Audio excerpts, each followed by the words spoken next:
Hello everyone, Radhe Radhe সবাইকে। তো এটা ছিল আমার বাড়ি জন্মাষ্টমী পুজোর দ্বিতীয় দিন, অর্থাৎ নিশি পুজোর দিন।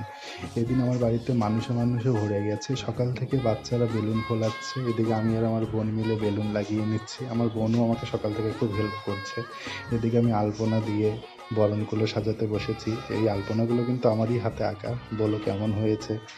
দেন সব কিছু সাজিয়ে বিকাল হয়ে গেছে, এখন বোন আমাকে তিলক পরিয়ে দিচ্ছে। দেন আমরা ঠাকুর বরণ করে পুজোয় বসে গেছি। এবার ছিল সন্ধ্যা লগ্নেই পুজো, আর পুজোটা আমরাই করি, কারণ আমরা যেহেতু দীক্ষিত তাই কোনো ব্রাহ্মণ দিয়ে পুজোটা করাই না, আমরা বৈষ্ণব মতেই পুজোটা করি। দেন এবার দেখো আমার লালুকে কেমন লাগছে, ক্যাডবেরিতে ভরে গেছে, ওর জন্য ভোগ সাজানো আছে। আর তোমরা রাধা গোবিন্দর দর্শন করো। রাধে রাধে। এবার আমরা কেক কাটবো। Happy birthday to you. Happy birthday.